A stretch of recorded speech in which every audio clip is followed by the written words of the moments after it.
Hey guys, I'm David DeMuzio. This is Hair Loss Hope, here with my friend Steve Cook. And today we're going to talk about how to get the best FUE hair transplant results. And also something really common that happens, which is over-harvesting with FUE. So first, I want to talk about the best FUE only result that I've ever seen.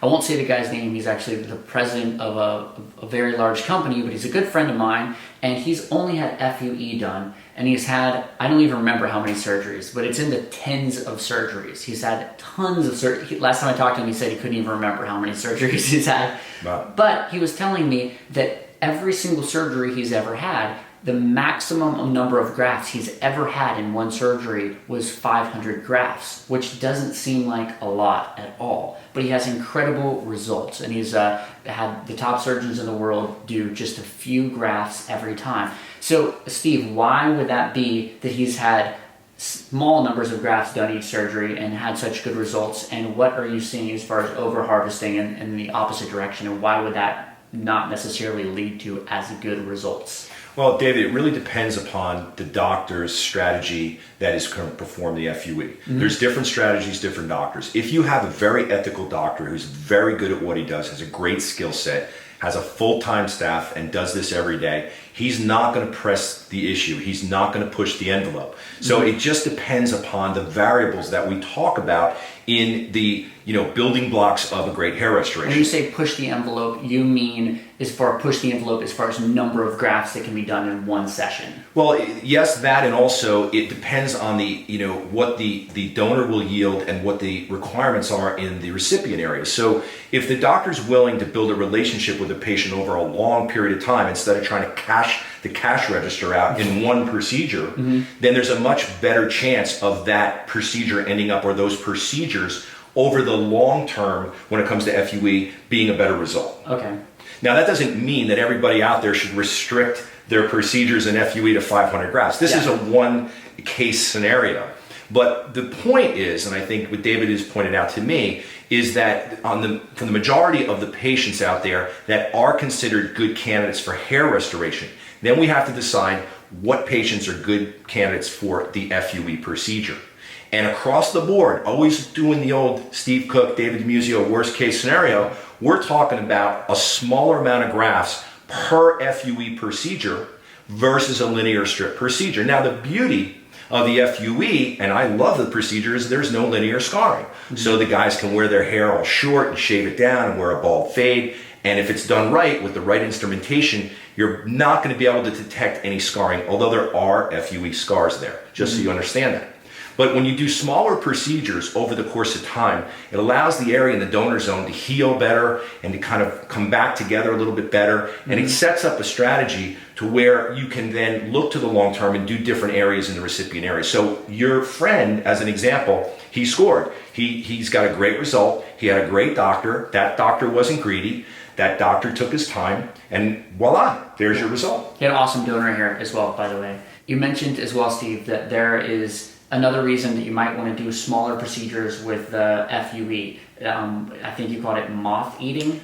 Yes. So why would that become more of an issue with a larger procedure versus a smaller procedure? And I cannot tell you, David, how many patients that I've seen that have come to see me to fix something where they've been over-harvested. Now, the terminology over-harvested and moth-eaten is pretty much the same thing. Okay. They're sitting across from a table or a desk, and I'm literally looking in the mirror behind them, and I can see through their hair, which is not short, all the little dots. Wow. And there's a ton of them. Now, again, the FUE procedure, when it's used on the right patient for the right reason, is a phenomenal procedure. But what the FUE, I'll call it Kool-Aid drinkers, the guys out there that are trying to tell you that this is the latest, greatest procedure and everybody's a candidate and everybody needs to do 2,500 grafts or 3,000 grafts and you can do it 3 sessions and voila, you got all your hair back and you have no scarring.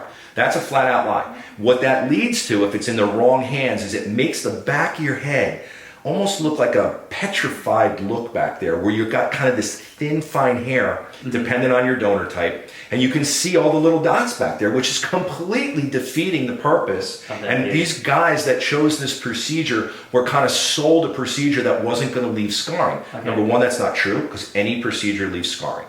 but we're talking about that linear versus the polka dots. Okay, so when you're doing the smaller procedures, one of the potential advantages is that once you've done just like, let's say just at 500 grafts, you start off with that from the best area, you put that in the most needed spot, then you can go back, you can let that heal, and then you can go, okay, is there any of that moth-eaten look, or is it healed really well? You can get a really good idea of how that's sort of all turning out and go, okay, we can take more hair from that area, or okay, we need to move to another area.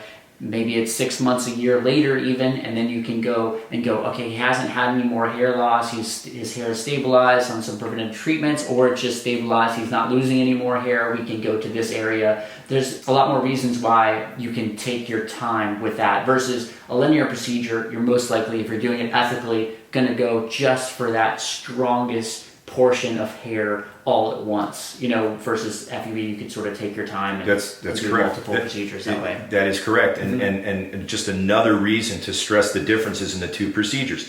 For the quick fix, or for those that are bald, they're not just thinning or have just some recessions, they're a strip candidate. That's just the way it is. Sorry to tell you guys, but that's just a fact. The FUE guys, the guys that have limited loss, that are on preventative treatments, that aren't 21, that are more like 41 or 51, they're great candidates for FUE. And again, going back to your friend, doing smaller procedures and testing it out is almost like doing a test case on yourself. And you're going to pay a little bit more per graft. You got to, you're taking up the doctor's time, and he's got to deliver that procedure, and you're going to be doing more procedures, but that's not an issue with FUE. As long as you don't take too much at once and too many times to get that horrible moth-eaten look, because then you're screwed. Yeah, you just want to stay away from going, okay, 6,000 grafts in FUE on my first procedure, I'm 21 years old. That's probably not going to turn out good for you in the long run. Exactly. See you soon, guys.